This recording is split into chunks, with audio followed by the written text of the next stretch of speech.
Well, it looks like we got some real serious facts here about the global economy looking really bad.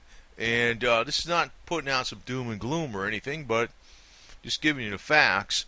Um, the Baltimore Dry Index is actually recently, very recently. Now, I know I saw a few weeks ago the Baltimore Dry Index, which is basically the shipping of the commodities across the globe. Like, in other words, the less commodities being shipped around the globe is a good indication that the economy's slowing down. If there's more commodities being shipped around the globe, there's more activity going on, building, construction, manufacturing, something, anything.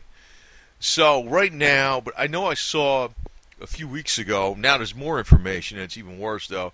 I saw a few weeks ago that the Baltimore Dry Index was the lowest it was for the time of year as it ever was. But now, just recently, it hit an all-time low. First time it ever dropped below 500 ever, globally. Now, the thing is, the Baltimore Dry Index isn't like a perfect barometer of what's going on in the economy. But it's not a bad barometer. I know one time they got some criticism because back in early 2008, but also it was also early 2007, there was like major peaks in the Baltimore Dry Index. But then also in early 2007, and I think it was July 1st, 2007, oil hit an all-time high, and it dropped. I think it was the end of the year, down to 35 a barrel from like 145 or something around here. But, what I'm pointing out is that, the indications of the real economy is how many commodities are being shipped around the world. That's really like common sense 101. But they're partying like it's, there's nothing going on. There's no problem. It's like, China's telling you the GDP is 7% every year. The USA is telling you the jobs report's looking good. The markets are staying up for some reason. I don't understand. Well, I know one area, the general U.S. equities that are doing pretty good, that actually shot up, and this will not surprise you if you think about it, is equities in companies that are tied to the military. The military.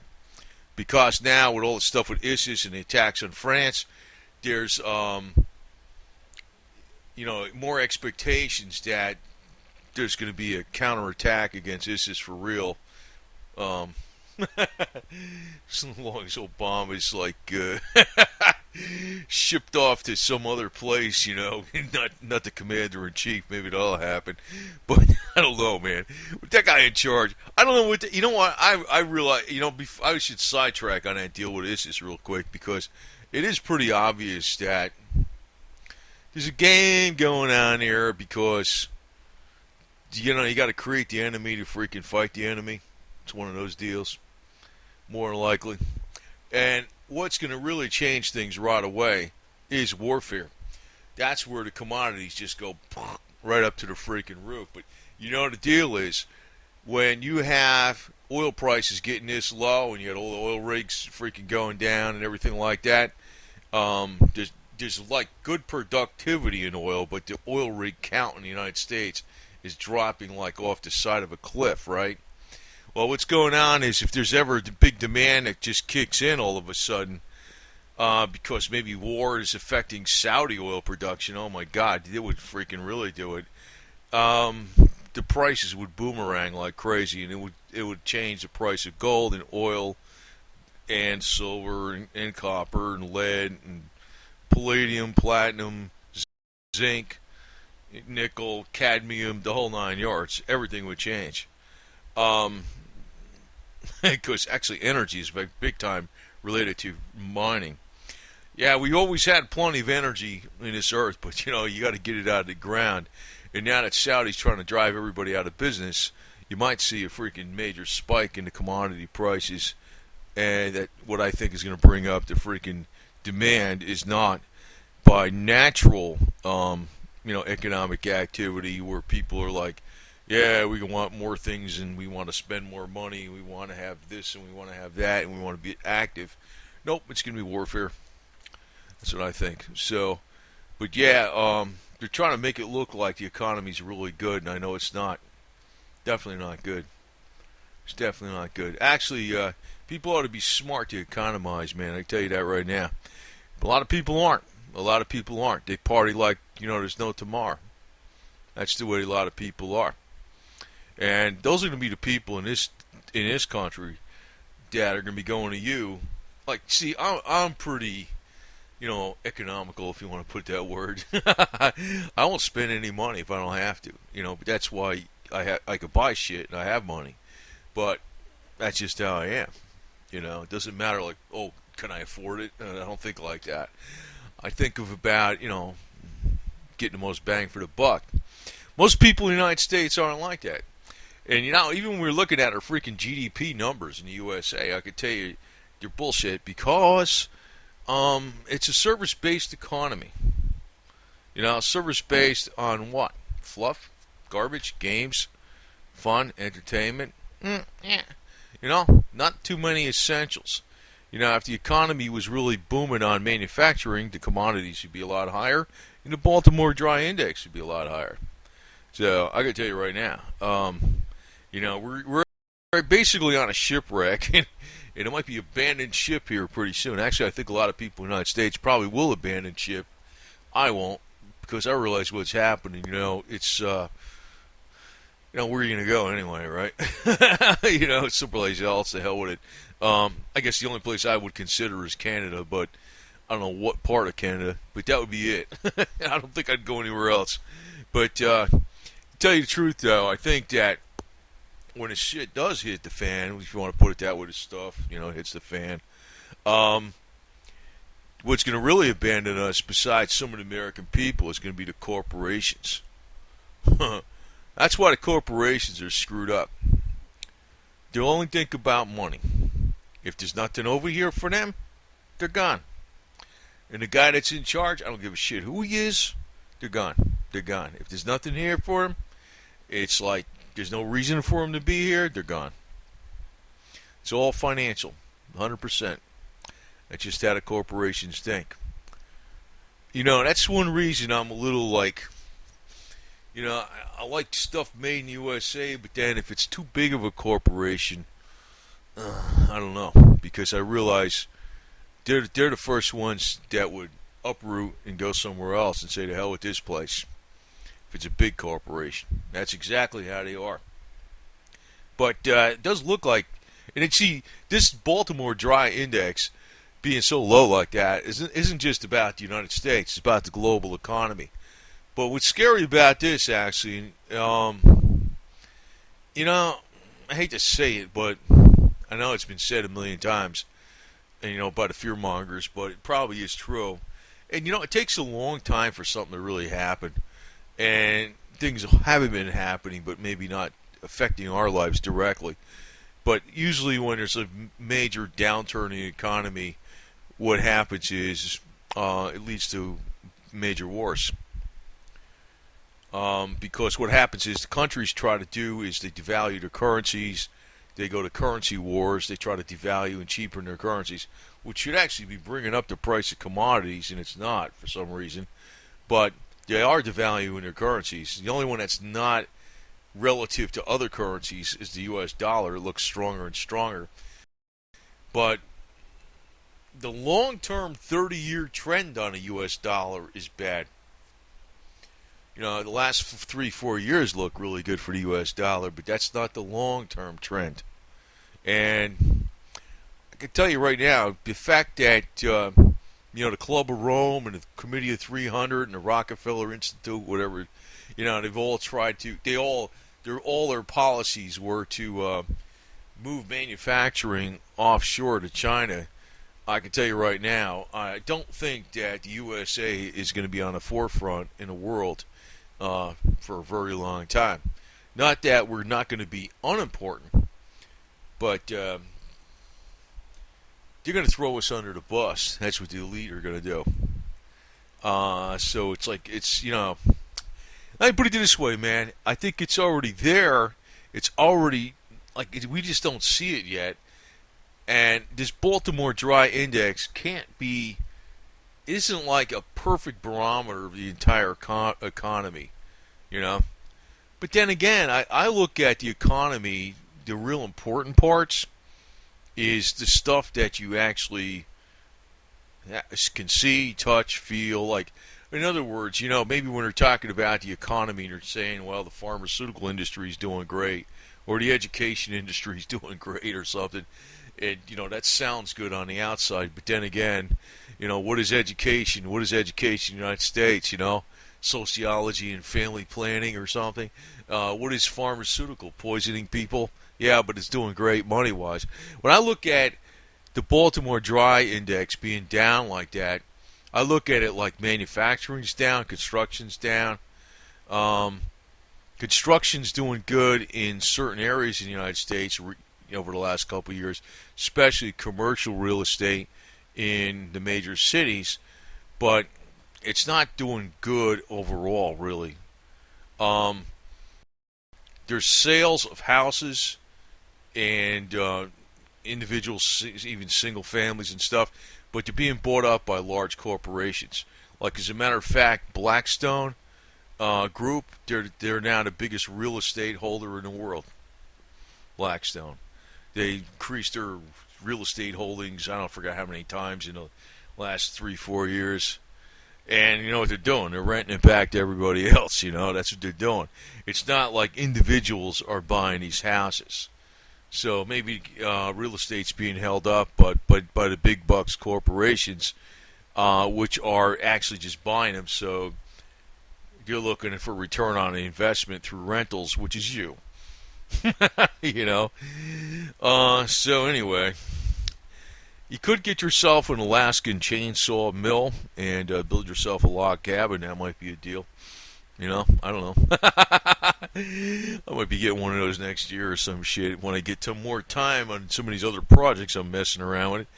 But hey, I learn as I go. That's just the kind of person I am. I'm not really kind of like a little bit here and there, but hey, I gotta tell you right now though that commodity prices can really boomerang. And I know, wow, what was it? The Dicasium isotopes. Man, I saw some. I don't know what the hell this stuff is exactly. I mean, it's the copper isotopes, the Dicasium isotopes. I'm not an expert on what the hell they really are, but I forgot what the prices were. But I remember they changed in price by more than 1,000-fold. I remember that, and I was like, whoa. You think freaking oil or silver or gold or platinum, palladium, copper prices can change a lot. Commodity prices can explode, man. And I think they will when the situation changes where, I hate to say it, but I know it's why commodity prices will explode eventually. It's going to be global warfare. I hope it's not going to be that bad. But that might be the deal that's going to happen. But you remember how the attitude was amongst American people in the 1930s. We already had the Great War, and nobody freaking believed there'd be a World War II or a bigger war. Could be something like that again. But I think the biggest problem is going to be is, I'm kind of throwing a couple things in this thing because actually it's related to a lot of videos I do. I don't really stick on exactly one subject, but I'm telling you it's for a reason. If there's ever going to be a World War III, because I'm talking about the commodities prices, that will bring up the commodity prices a lot, unexpectedly, far beyond what you'd believe. Like oil could be $200-300 a barrel. Whether you think that wouldn't happen or not, it could very easily, like nothing. But if that happens, your gold and your silver will go up. But the problem is where we have something like that. I think if there's ever a war, it's going to be a matter of biological warfare. Might be one of your biggest problems, and not that I have all the answers, but do pay attention to some of my health videos out there. I can't freaking make claims because I don't have the scientific laboratories and studies to prove everything, but I do try to be very responsible in my research. There's probably a number of things you could do against, because I could tell you one thing: the powers that be, the government, is not going to be able to help you if there's ever like biological weapons being released on the American population, terrorist acts, and things like that. I think it's very logical too that this would happen. So if there ever is a war, don't expect like necessarily bullets and bombs. Be more wary of biological warfare, because when you make your money on your commodities, you want to make sure you survive and you stay healthy. And if you want to be in a glass of champagne with a couple chicks with bikinis on, that might be the way to avoid the germs from the biological warfare. I don't know.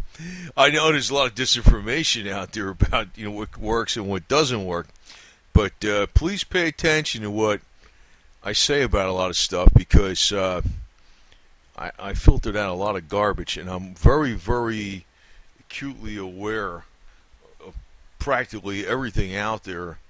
And I looked at a lot of stuff very hard, and I can tell you that there's a lot of disinformation out there, big time. But I think that's something you want to keep in mind when I'm giving you this doom and gloom stuff here, because if there ever is a major conflict, biological weapons will be a method of choice, because they don't want to ruin the real estate, they don't want to ruin the buildings, they don't want to ruin the infrastructure. They want to get rid of the people. And, if you really think back, what happened back in when this country was full of American Indians, or Native American Indians, or Native Americans, or whatever that politically correct term is. I would say Indians, because people don't know what the hell I'm talking about. Freaking start saying all these too politically correct terms. But, it actually wiped most of them out, even though it was inadvertent, was smallpox and measles and things like that from the Western civilizations. Otherwise, there'd been a lot more Native American Indians in this country surviving. And, that's really more how the European white civilization took over the land more than anything. Even though they were doing crooked stuff, stealing stuff from the Indians, they really got it more from the Indians' tribes being depleted by like 80% in one winter. Now, you think it is logic, if there ever is a major war, I think that would be the weapon of choice, big time. Biological weapons, man. Biological weapons. So, I'm putting this out here kind of in one video, because I want people to kind of think from, the whole spectrum. I could tell you in one video that the Baltimore Dry Index is down, the global economy's bad, the elite are full of shit, and all this kind of crap, right? Give you a bunch of doom, and but I want to tell you that what it really means is, more than likely, the way that what happens in the progression is, countries try to boost their exports, and the way they do that is they try to what they do is they devalue their currencies, and when that's called currency wars. Like China does that all the time, right? Japan's doing that, right? U.S., we're not doing that, but it's screwing up the U.S. companies. But I don't know if they really give a shit about that. They're probably just trying to, they're just trying to balance everybody out and make everybody freaking equally poor, basically. But when you have these currency wars, what happens is it's trade wars, and then it leads to real wars. You already see that the U.S. is talking about challenging China in the South Pacific over the fake islands they put up there about because they're trying to get oil, claim the oil and stuff like that, and the Spratly Islands. Well, if there's ever a real war, hey, they're not going to send a missile and say, because you'll know where it comes from, like it comes from China, Russia, Iran, whatever. They're not going to send a missile, right? Iran, they'll never do that. They never fought. They never attacked anybody in 8,000 years or whatever. I heard that shit before. Sure, they're doing it every day. But let me put it this way: they're not going to be so obvious about it. The freaking smart way is biological warfare. Wrecks the economy, gets rid of the people, then you can take over. And you go in there and you own everything, because all the people are dead. That's what happened with the American Indian. It wasn't biological warfare, but it was measles and smallpox from the white European settlers that mainly wiped out the American Indians. It wasn't the U.S. cavalry so much. It was germs. So I want you to keep this in mind. I'm trying to scare anybody or nothing like that. But I think I know the solutions on how to pretty much counteract any of this kind of garbage. And not guaranteed I know the solutions, but I think I have a pretty good handle on it.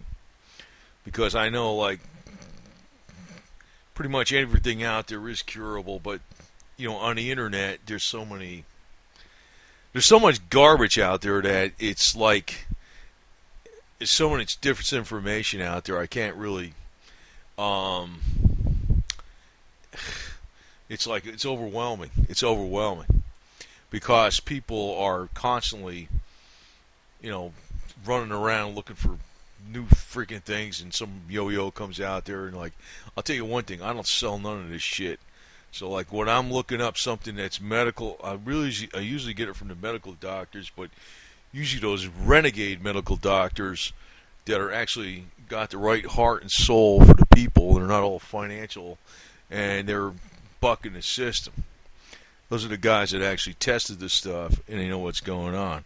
Like ozone therapy, vitamin C, glutathione, some of the electronic frequencies and things like that. The Rife technology and Parazapper and things like that. Yeah, even a Parazapper, that wouldn't be a bad thing to have. I mean, I wouldn't count on it to freaking save your life, but hey, for $100, I'd freaking get one of those damn things on 109, whatever the hell it is. I'd keep one of those things on hand. But anyway, I just want to put this out because, it looks like, we're coming to a crescendo whereby this crap can't keep going the way it's going. It's impossible. It's impossible. And obviously, the markets are being held up artificially. I'm watching the Dow go up, and I'm watching all the commodities go down. I'm watching the Baltimore Dry Index hit the lowest it's ever been ever. And I'm like, get the hell out of here. Something is not right why the equities are doing so good. It's going back up again. But then it only takes a week, a few days, a couple days, or even a day to change the whole scenario with the freaking equities. And when that happens, I don't know, they're going to pull out the big guns on the freaking Federal Reserve, and, you'll never know what's going to happen there, because they'll probably create inflation left and right, and that's where you need your commodities to counteract that type of stuff, which has been the theory all along. But just want to point this out, this little fact, because I think that is big news. But I've been lengthy on this, but I was trying to cover a lot of different things that are related to this one big fact that lead to other things, to other conclusions. But the one big fact I'm presenting here, just in conclusion, is that the Baltimore Dry Index, which is the global Baltimore Dry Index, which is the shipping of all commodities in the world, is the lowest it's ever been. That's telling you economic activity in the world and globe is extremely dismal. So, anyway, what the hell can I tell you, man? Other than that, enjoy the champagne, enjoy the twins, and, enjoy it while it lasts.